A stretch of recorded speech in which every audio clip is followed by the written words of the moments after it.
So this one's FormicPro, and this one you cannot use with honey supers on, and it will penetrate through the brood caps, or the capped brood.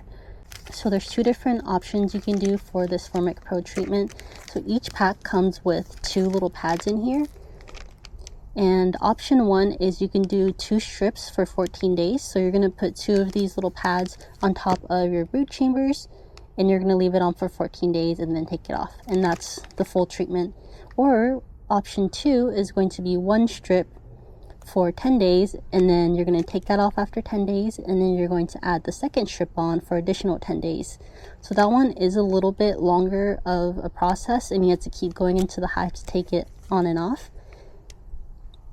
But it's a little bit easier on the bees. So this is a very strong treatment here, and it's really temperature dependent. So I can't remember what the temperature was for this, but if it's above a certain temperature, it's really dangerous for the bees, because how it works is just like fumes out of the pads, and I think it over fumes if it's too hot. And so this thing, if you use it incorrectly, it can actually kill out your queen or kill out your hive. So be really careful. Make sure you read the instructions, and make sure you're checking the temperature in your area before you're using this. And then not just the temperature for that day when you install it, but temperature throughout the week. So here in Washington, we'll have one day that's like 60 degrees, and then 2 days later it'll be like 90 degrees. So be very careful when using FormicPro.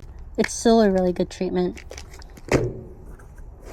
So this next one is HopGuard, and this is expired. This is really old, so I'll open it up and kind of show you how it works. So basically you have these strips here,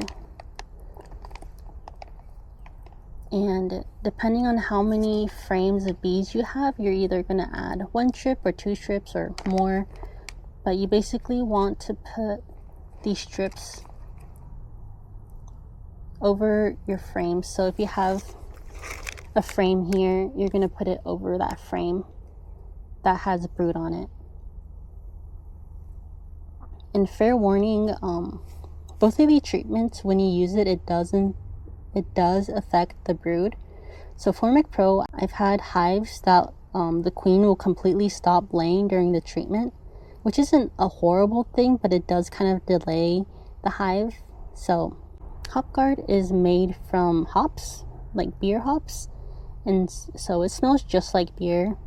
I think it's gross, the smell of it, but I also don't really like beer, and it's very sticky. And when you put it over the frames, that little section that has brood on it, they're all gonna die because they're not able to go in and out, and they just kind of get suffocated by this little goopy stuff. But the bees, basically how it works is the bees will walk over this, they'll walk all over the brood chamber, and they kind of spread that treatment that way.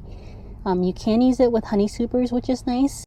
This one you can use in the middle of the summer. It doesn't matter how hot it gets. So this is a good, gentle, kind of natural alternative to FormicPro and some other treatments you have.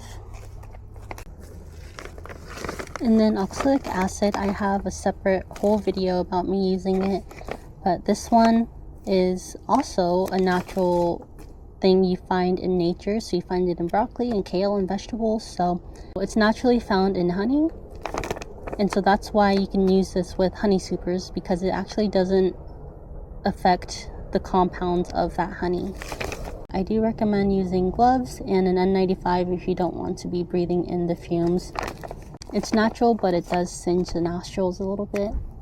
Oxalic acid, you're going to want to come back after the first treatment, after a week or 2 weeks, just to make sure that the brood that were capped in their cells, once they emerge, you are going to want to treat those bees as well. So that's why you come back and treat. And the reason why I use different mite treatments, so mites can actually become resistant to treatment.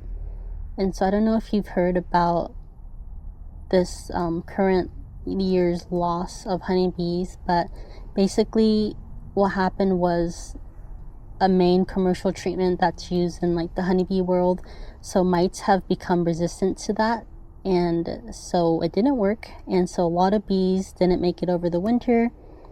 And so that's why it's really important to kind of change it up every once in a while so we don't get resistant mites.